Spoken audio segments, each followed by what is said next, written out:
All right. So, you know what's funny about this is a couple days ago, I was looking at one of the comments on a YouTube video, and it said, "Yeah, tomorrow I am going to vote for Graham Platner." And I'm thinking to myself, wait a minute, I didn't even know it was this early. But then again, listen, for as long as I've been involved in politics, I'm still can't keep track of like each state in terms of when they do their primaries and stuff. I know New York normally does it in September. I don't know why they do it that late. The Texas one was in what was that? Aprilish, I think. Um, and so here in my state, here in Michigan, and a lot of other states, especially swing states, they do it in August. So, okay, well, excuse me. So, Graham Platner is the Democratic nominee for the U.S. Senate in the state of Maine. And the person that he is attempting to unseat is incumbent Republican Susan Collins. Now, here's the deal. I know that this guy had went through a series of controversies throughout the campaign.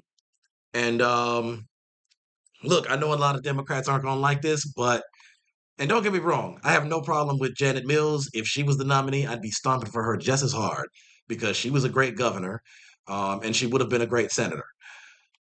But guess what? In this particular case, with the Platner controversies, I don't care. I really don't care.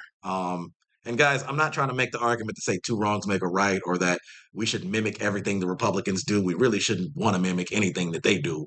But I mean, they let their people get away with everything. I mean, they're protecting a cabal of elite pedophiles and people that were connected to Epstein and all that. There's not a single arrest being made there. I mean, look at everything that the Republicans are doing. I mean, they let Elon Musk into the government. They did those stupid ass Doge cuts, cutting $800 billion out of Medicaid and cutting the funding to child cancer research and cutting the funding to FEMA and cutting the Consumer Financial Protection Bureau and Department of Education and all this other BS that they're doing.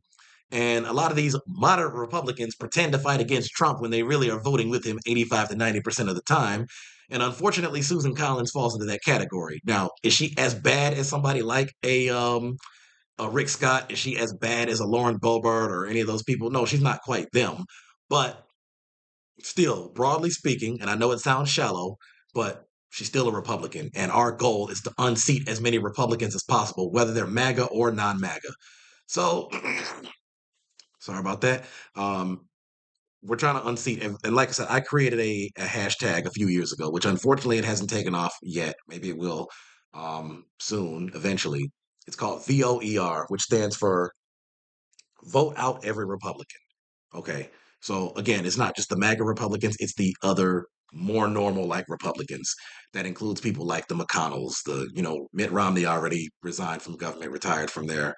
Um, so we're trying to get Josh Hawley, Marjorie Greene just left. We're trying to get Lauren Boebert, all of that stuff. So when I look at Platner's platform, which by the way, I don't know why I'm not finding it now. I just saw it. Wait a minute. Oh, here we go.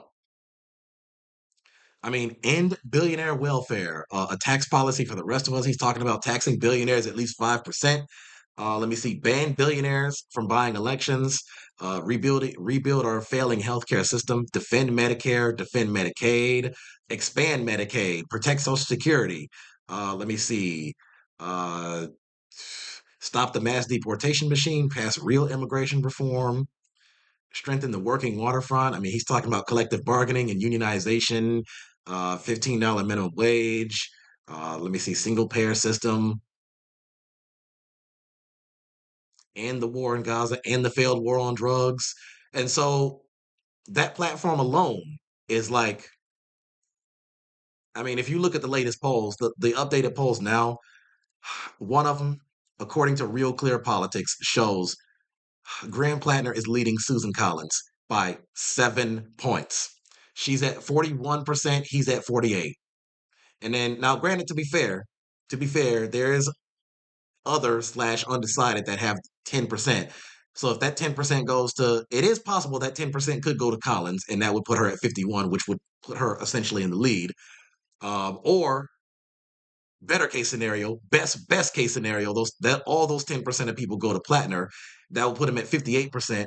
And so liberals and leftists and Democrats, like, guys, we should be glad about this. Like, this is our year to take back the Senate.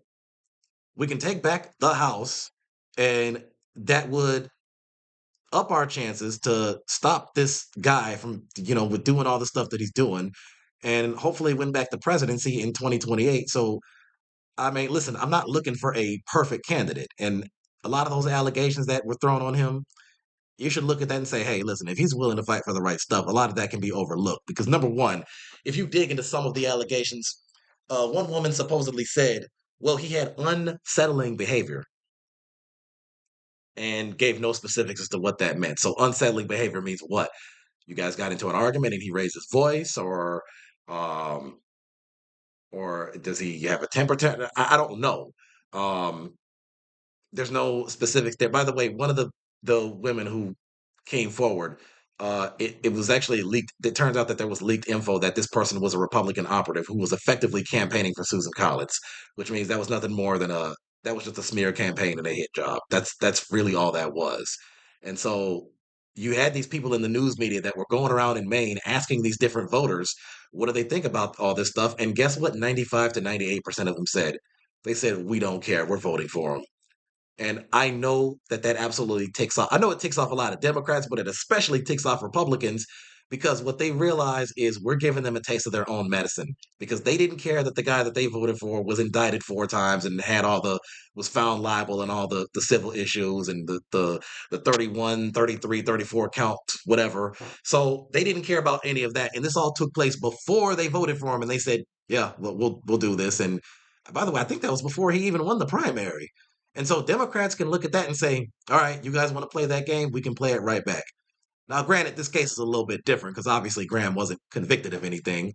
So listen, guys, I'm sorry. I'm glad to see it. And this left flank, this more left progressive flank of the Democratic Party, it's taken over for good reason. And because we need candidates like that. And if it means defeating MAGA, then why be upset about this?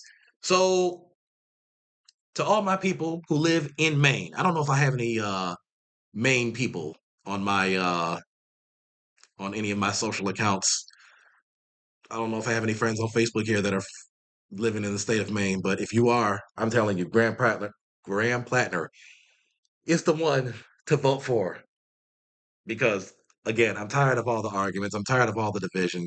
Listen, the Republican Party is already divided enough as it is. We should be taking that and saying, okay, this is our chance to unite.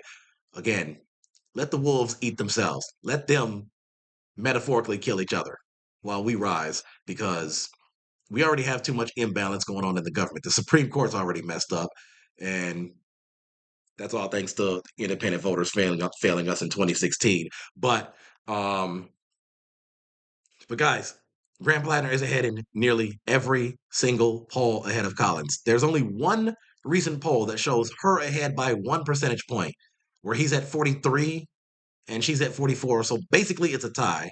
So that's what we call margin of error, which means that the numbers are too close. It's like 5 or 6 numbers in within. So um, the last poll before that had her ahead a little bit was back in January, and that was even 1 percentage point. Every other poll that I'm seeing right here, he's ahead by 7, 9. He's ahead by 9 points there. Her 39 to his 48, her 45 to his 51, her 41 to his 48, her 42 to his 51. I mean, guys, all that other mess we just got to put aside and listen. If you're living in Maine, just vote for the guy. Just vote for the guy this November. Do some early voting if you have to. Mail in a ballot if you don't have time. If you don't have time to go on election day. Um, I'm telling you, this is a little bit of a relief, and we want to see that same thing happen with Abdul El Sayed here in Michigan, and we want to see that with a number of other candidates who are like that who are running in other states. So, congratulations to Grant Platner, and we got a lot more things to discuss soon. So, guys, let's go on. Let's put all the differences in the division aside, and let's go on to win November and defeat these Republicans, both MAGA and non-MAGA. The link to my YouTube is in the comment section, and go to my About section. You'll see the links to my other socials. Stay tuned.